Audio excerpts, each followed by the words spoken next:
everybody, it's Jen, Scrapbena Creations. This is the inspiration for this week.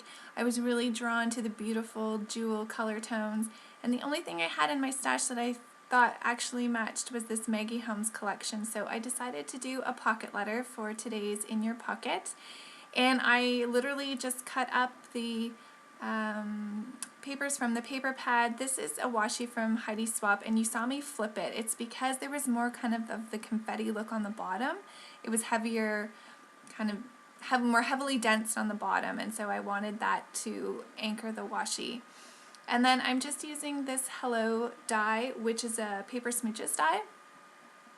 I don't know, I like to write hello on the first pocket in a lot of my pocket letters, just to start it off, I guess. I don't know.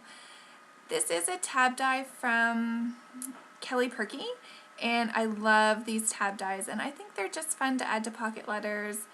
You can attach something on the back and have people pull it out, or you can simply just have it as a decorative element, which is what I'm doing here.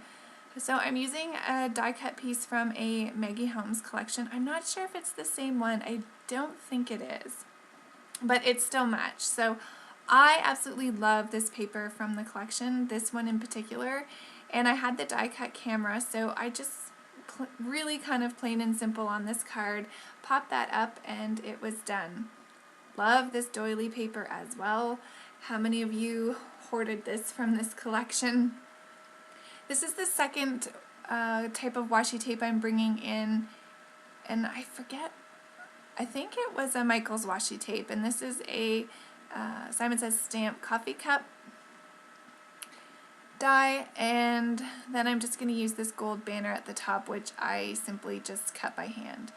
So nothing too exciting there. This bird paper, I never really knew how to use it, but I thought it was really cute in the pocket letter, so I'm using one of those Michael's tags, and then just some ephemera. And then I found in my stash a feather sticker. I'm not really one for feathers, but I do think it goes really well with the bird. I think this is from Dear Lizzie 5th and Frolic, and I really like how that card turned out. So this really pretty yellow kind of pattern.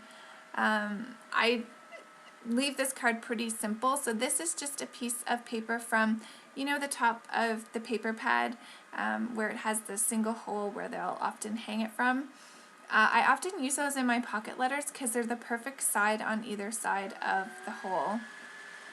And this, I Treasure You, I'm not actually sure where I got this from, but it worked out perfectly. I did want a touch of gold in the pocket letter, and I thought that just made a really pretty simple card. So here's another, so I'm showing you there how that's like the top of the paper pad. What do you call those? Like it's the different pattern strip. I guess like on the 12 by 12s they're manufacturer strips, but on the 6 by 6 not so much. So I wanted to bring the washi back in on another card just so that you know, it was in more than one place on the card, so I wanted to use this Heidi Swap High with this, I think it's Dear Lizzie, it's either Dear Lizzie or Amy Tan, I always forget which ones. They were like 5 dies in a set, and I got both of them at the same time. But I often cut out this envelope for my letter pocket, and then someone had gifted me that stitched cloud, which might be a lawn fawn, so I just kind of put that behind the envelope. I love this pretty flower paper, and this is an old My Mind's Eye.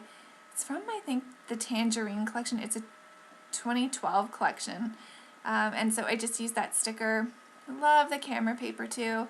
Again, wanting to bring in that washi that I had used on the first card, and I like the idea of using this picture frame. I don't use the photo frames very much, but I thought it was a cute decorative element, and the colors are coming off more pastel blue, but they're more of the jewel tone blue, teal, like a dark teal turquoise, that's in the photo inspiration for this week. So just another Maggie Holmes bow, and then I'm going to put a jewel to bring in some of that brighter pink right there.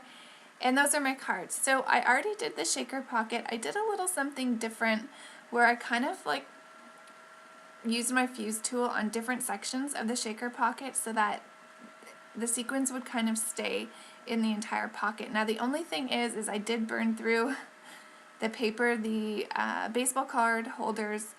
The plastic is definitely much more thin than, say, like a Project Life pocket page, so you do need to be careful. But so here you're just watching me put all the cards together. I love this part. I think it's the most fun when you actually get to see it come alive, you know, come together in the pocket page. And I do really like how this one turned out. So I'm going to show you some close-ups of the cards, and then I have some pictures. So thank you everybody for watching. Hope you're having a great day and enjoy the rest of your crafty week. Bye!